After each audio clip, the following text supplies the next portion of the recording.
Hi hi welcome back to my channel. ఈరోజు మనం ఎంతో ఈజీగా అమ్మమ్మల కాలం నుంచి చేసుకుంటున్న క్యాబేజీ ఫ్రై సింపుల్గా, చాలా సింపుల్గా ఎలా చేయాలో చూసేద్దాము. ఫస్ట్గా కళాయి పెట్టుకొని ఆయిల్ వేసుకొని, కొంచెం ఆయిల్ ఎక్కువ వేసుకోండి, ఈ ఫ్రైకి చాలా బాగుంటుంది. అండ్ పోపు దినుసులు అన్నీ వేసుకొని, పోపు దినుసులు కొంచెం ఫ్రై అయిన తర్వాత కొంచెం కరివేపాకు వేసుకోవాలి. కరివేపాకు వేసుకొని అండ్ కరివేపాకు అట్లా మగ్గిపోయిన తర్వాత ఆనియన్ ముక్కలు వేసుకోండి. ఆనియన్ ముక్కలన్నీ కొంచెం మగ్గిపోయిన తర్వాత కొంచెం పసుపు యాడ్ చేసుకోవాలి.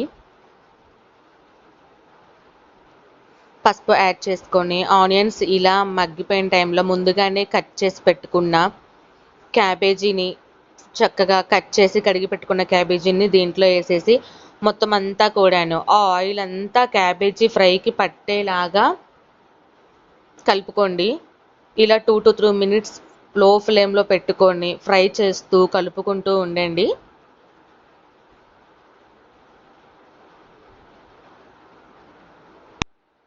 ఇలా కలుపుకున్న తర్వాత కొంచెం సాల్ట్ వేసుకొని, రుచికి తగ్గట్లు వేసేసుకొని ఫస్ట్లో, ఎందుకంటే ముక్కకు అదంతా పట్టి కూడా చాలా బాగుంటుంది అనమాట. అంతా ఒకసారి మొత్తం ఉప్పంతా ఒకసారి కలయబెట్టుకొని మూత పెట్టుకొని ఒక 5 minutes లో ఫ్లేమ్లో పెట్టి వదిలేయండి. ఆ 5 minutes తర్వాత మళ్ళీ ఒకసారి తీసి కలుపుకోండి. ఇలా మూత పెట్టుకొని కలుపుతూ లో టు మీడియం ఫ్లేమ్ని అడ్జస్ట్ చేసుకుంటూ కలుపుతూ పెట్టుకోండి. ఆఫ్టర్ 10 minutes చూడండి ఇలా అవుతుందన్నమాట. అండ్ ఈ టైంలో మళ్ళీ ఒక్కసారి మొత్తం అంతా కలుపుకొని సాల్ట్ చూసుకోండి సరిపోయిందో లేదో అని. సరిపోకపోతే మళ్ళీ కొంచెం వేసుకొని ఒకసారి కలుపుకొని మూత పెట్టేసుకోండి. క్యాబేజీ కదండి, కొంచెము ఫ్రై అవటానికి టైం పడుతుంది, ఎందుకంటే దాని స్మెల్ అంతా పోవాలి కదా. కొంచెం ఎంత ఎక్కువసేపు ఫ్రై చేసుకుంటే అంత బాగుంటుంది అనమాట, స్మెల్ అంతా పోయి. అండ్ చూడండి దాని కలర్ అయితే మారిపోయింది కదా.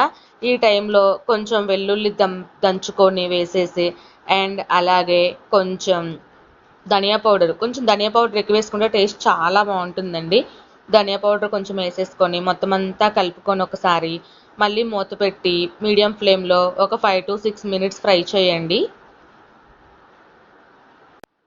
మొత్తం అంతా కలిపెట్టుకున్న తర్వాత చూడండి కలర్ అయితే మారిపోయి ఈ కలర్లోకి వచ్చేసింది కదా. ఈ కలర్లోకి వచ్చినప్పుడు కారం మీకు రుచికి, అంటే కొంచెం ఎక్కువ తినాలి కొంచెం ఎక్కువ అట్లా కారం వేసేసుకొని మొత్తం అంతా కలుపుకోండి ఒకసారి.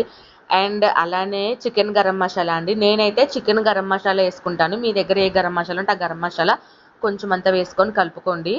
అంతేనండి, ఇదంతా కలుపుకొని ఒకసారి సాల్ట్ అడ్జస్ట్ చేసుకొని చూసుకొని ఎంత పడుతుందో అంత వేసుకొని కలుపుకొని స్టవ్ ఆఫ్ చేసుకొని సర్వ్ అవుట్ చేసుకోవటమేనండి.